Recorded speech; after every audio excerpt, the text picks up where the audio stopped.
Olá, olá, estamos de volta com mais um Empower Connection. Hoje, sexta-feira, 12 de março de 2021. Eu, Luiz Pedroso, falando de Porto Alegre, Vera Galante de Brasília, Rogério Schmidt de São Paulo. Alô, gente.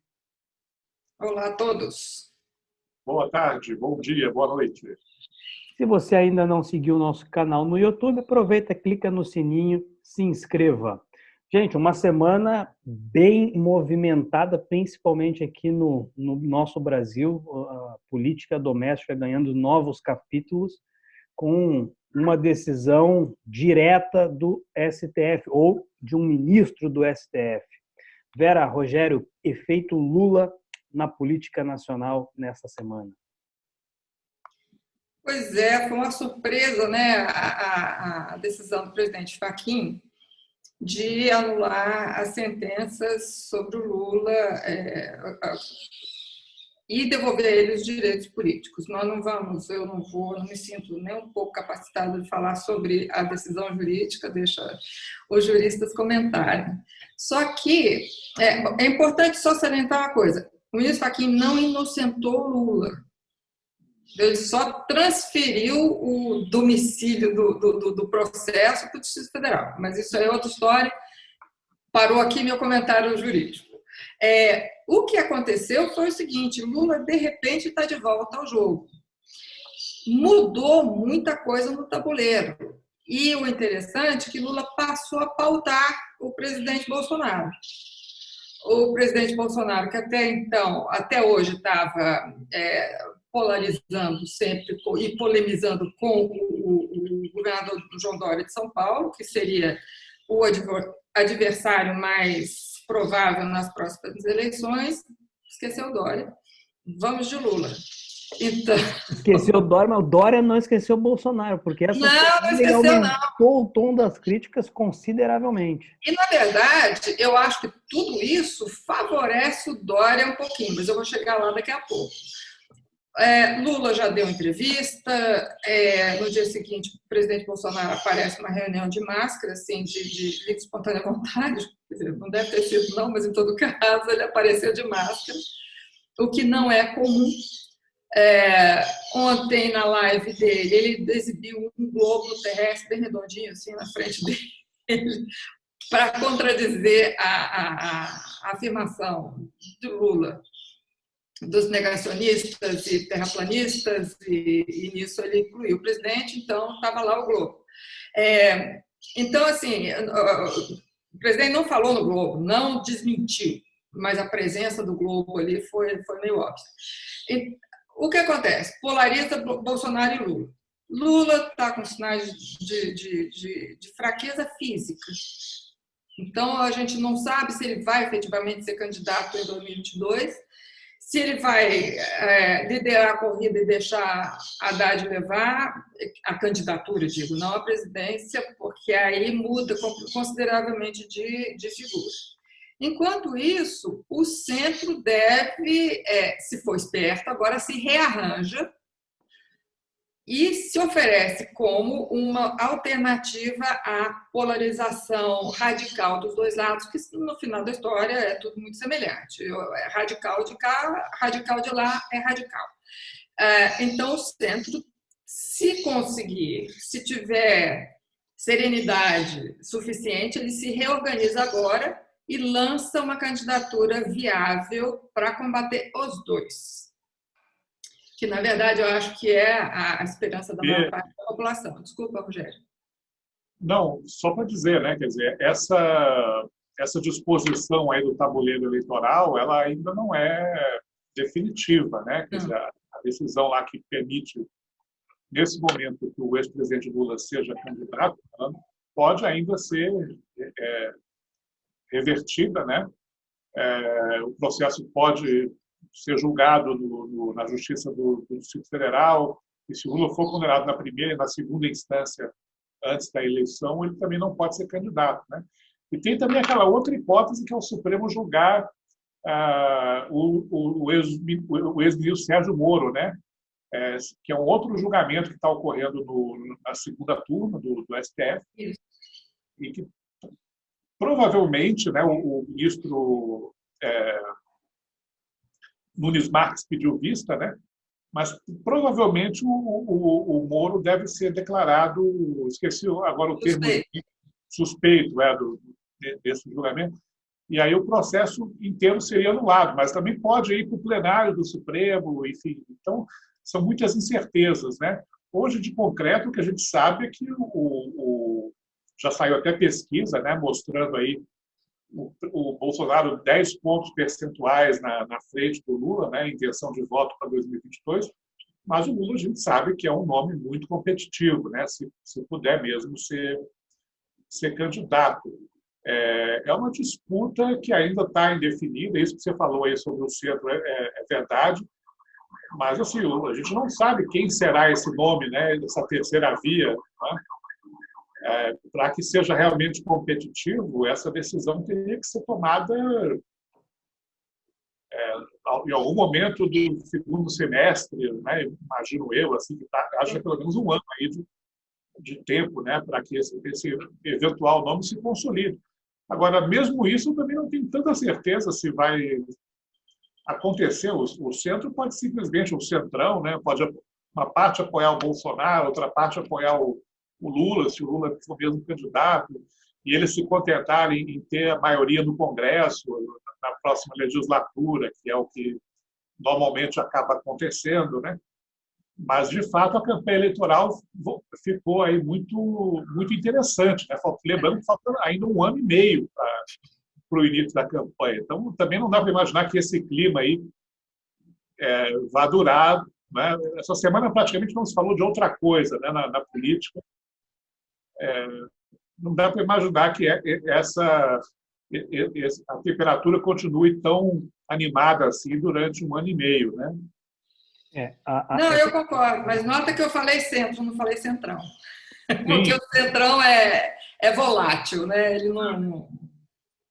Eu ia falar, essa fragmentação hoje de política no Brasil, ela pode mudar a qualquer momento, né? Então, a situação dessa semana, na semana seguinte, ela pode mudar drasticamente e a gente ainda tem, como lembrou o Rogério, um ano e meio pela frente, basicamente, para esses arranjos políticos, institucionais, jurídicos mudarem bastante, lembrando que tem uma pandemia e a crise sanitária cada vez se agravando mais no Brasil. Num reflexo de tentar me incorporar nas análises de vocês, eu acho que hoje um dos cenários mais plausíveis é o Centrão permanecer alheio a um protagonismo na corrida presidencial. Pela falta, talvez, de um grande nome, de uma grande liderança hoje, e pelo fato também dessa grande polaridade que vem nos últimos anos sendo característica da política nacional, né? Nós não fala-se em Sérgio Moro, fala-se em Luciano Huck, não há Dória não é centro, então começa esse tabuleiro que o Rogério colocou, ele não é muito claro, os jogadores, as peças não estão ainda muito claras, e para o Centrão não ter essa clareza é, no mínimo, a garantia de que o fisiologismo do Centrão ou do centro, dos partidos de centro, vão ter a sua manutenção. Então, ficar alheio a esse protagonismo é uma característica ou, na minha opinião, uma tendência no momento. Já vi até gente especulando que o vice do Lula pode ser o Rodrigo Maia. Ele já teve vice, nem candidato é. Fez um teste na direção do ex-presidente essa semana, né, comparando, dizendo que a diferença do Lula e do Bolsonaro. Né? Exatamente. Interessante o Twitter dele. Nós tivemos várias manifestações interessantes ao longo da semana, de personalidades públicas, políticas, culturais. Foi uma semana agitada em que só se falou basicamente em Lula e no paredão falso do Big Brother. Foram os dois assuntos principais da semana.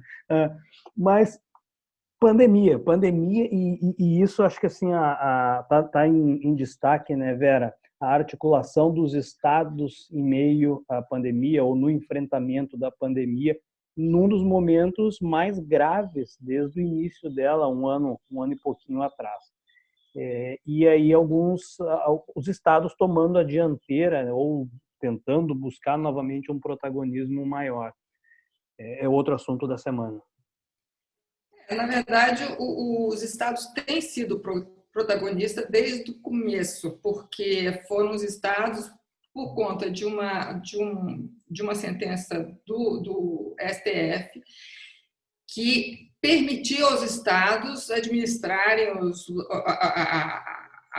o controle da pandemia nos seus domicílios, né? Então, vamos dizer, os estados têm autonomia para decretar lockdown e mais uma porção de coisas que o governo central gostaria de ter. Lembrando que os estados têm autonomia, isso é constitucional, está tudo certo, mas acontece que nunca houve um conflito federativo, né, dos estados quer dizer, nunca houve também exagero, mas assim, dessa dimensão, dentre os estados e o governo central, o presidente. Hoje em dia, não, os estados começaram a administrar a pandemia os governadores começaram a administrar a pandemia nos seus respectivos estados, só que eles perceberam que eles não conseguem fazer isso sozinhos. Como não tem interlocução no governo central, eles começaram a conversar entre si. E é muito interessante que eles chegaram, por exemplo, quarta-feira, não foi? Que eles publicaram uma carta assinada por 21 governadores. Dos 27, 21 assinaram. É um bom número que mostra não só a união desses governadores, mas que é uma carta, ela é suprapartidária, não entra muito, entra a defesa dos estados contra um agente externo, que é o coronavírus. Então, eles não estão, não é eleitoreira, não é eleitoral, não é nada, ela está em favor da população. O Supremo Tribunal já decidiu que os estados têm autonomia para comprarem vacinas. Agora, os estados querem tudo isso, mas eles querem com o Ministério da Saúde administrando, porque a capilaridade da vacinação e tudo mais, o Ministério da Saúde detém. Então, eles querem forçar uma ação do Ministério da Saúde a partir de ações dele. O que eu acho muito interessante ver, porque isso é muito democrático, né? Eles conversando entre si, buscando um consenso em favor do bem da população dos seus estados e do país, consequentemente. E no mesmo dia que foi divulgada essa carta, o presidente Bolsonaro sancionou, né, aquela lei lá que foi aprovada no Congresso na semana passada, da qual a gente conversou aqui, do senador Rodrigo Pacheco, que autoriza, né, que os estados e municípios e o setor privado também, né, comprem vacinas, né? Então, está havendo aí, de fato, eu diria que nós estamos no pior momento da pandemia, né? Não é nem acho que nenhum dos piores, é o pior, né? É só olhar os números aí. Então, acho muito bem-vinda, né, diante da apatia, da omissão, como vocês quiserem, do governo federal em muitos aspectos aí, cumprir o seu papel, né? Acho então muito bem-vindo que os governos subnacionais estejam também assumindo esse protagonismo. Não foram todos os estados, né, os governadores que assumiram esse compromisso, algumas ausências aí de estados importantes, né, Rio de Janeiro, Paraná, por exemplo, ficaram de fora. Mas, de qualquer maneira, tomara, né, que comecem a aparecer resultados práticos, né? Mês de abril pode ser um mês aí em que o ritmo da vacinação aumente bastante, né? Mas até lá as coisas provavelmente ainda vão piorar um pouquinho, né? Nesse resto do mês de março aí, as estatísticas todas, né, de vítimas e casos positivos, enfim, esse ainda é um momento em que precisamos todos ficar na defensiva, né? E como a Vera lembrou, é suprapartidário, né? em muitos casos até isso pode até custar popularidade aos governadores, né? Fazer medidas mais duras de fechamento, etc. Né? É o que já está sendo percebido, em Rogério, em alguns estados. E aí, São Paulo e Rio Grande do Sul, especialmente, que são dois estados que nas últimas semanas adotaram medidas mais restritivas de circulação de pessoas, de funcionamento do comércio, e, e, os dois governadores estão recebendo muitas críticas e a popularidade tem diminuído bastante. Alguns prefeitos têm também adotado medidas ainda mais restritivas do que aquelas impostas pelos governadores e a popularidade deles não está positiva. No entanto, é um momento crítico, com hospitais superlotados, com o vírus se espalhando de uma forma exponencial e os cuidados precisam ser, enfim, redobrados, triplicados, para que a gente não tenha um colapso do nosso sistema de saúde. E é o que o Ministério da Saúde disse, isso não vai acontecer. Mas a realidade em diversos municípios e estados está muito próximo de acontecer. Já aconteceu. Brasília tem a fila de doentes graves por um leito de UTI está em 200 pessoas. Não tem leito. A lotação do Hospital de Clínicas de Porto Alegre, a lotação do da UTI, do Hospital de Clínicas de Porto Alegre está em 236%. É complicado. E os efeitos políticos dessa situação estão sendo observados agora, mas também ao longo dos próximos meses, só que são resultados de ações ou da falta de ação, como a apatia de governos, tanto estaduais, municipais e do governo federal nos meses passados. Se vocês me permitem, já fazendo uma transição para o próximo tópico da nossa pauta, né? Acho que também vale registrar essa semana a aprovação na Câmara dos Deputados, né, em 2 turnos, da chamada PEC emergencial, que já tinha sido aprovada no Senado, né, na semana anterior, agora passou na Câmara também com maioria folgada, né, e que vai ser promulgada, imagino, aí na semana que vem, né, e é essa PEC que vai permitir a recriação do auxílio emergencial, né, para os trabalhadores informais, para os beneficiários do Bolsa Família, que é outra ajuda que me parece indispensável, né? Até para reduzir também a circulação de pessoas, né? Você ter uma renda que não é nenhuma fortuna, mas para que, dada a péssima distribuição de renda no Brasil, né, para muitas famílias pode ser a diferença entre conseguir fazer 3 refeições por dia ou não, né? Então, assim que a PEC for promulgada, tem a promessa agora do governo de baixar uma medida provisória, recriando um auxílio emergencial, e aí sim a gente vai saber, né, o valor, a duração do programa, enfim, a PEC ela autoriza gastar até 44 bilhões, né, com esse socorro, né? Então, acho que vale registrar o Congresso também, né, uma semana aprovou no Senado, uma semana aprovou na Câmara, então acho que o Congresso quis mostrar também serviço, né?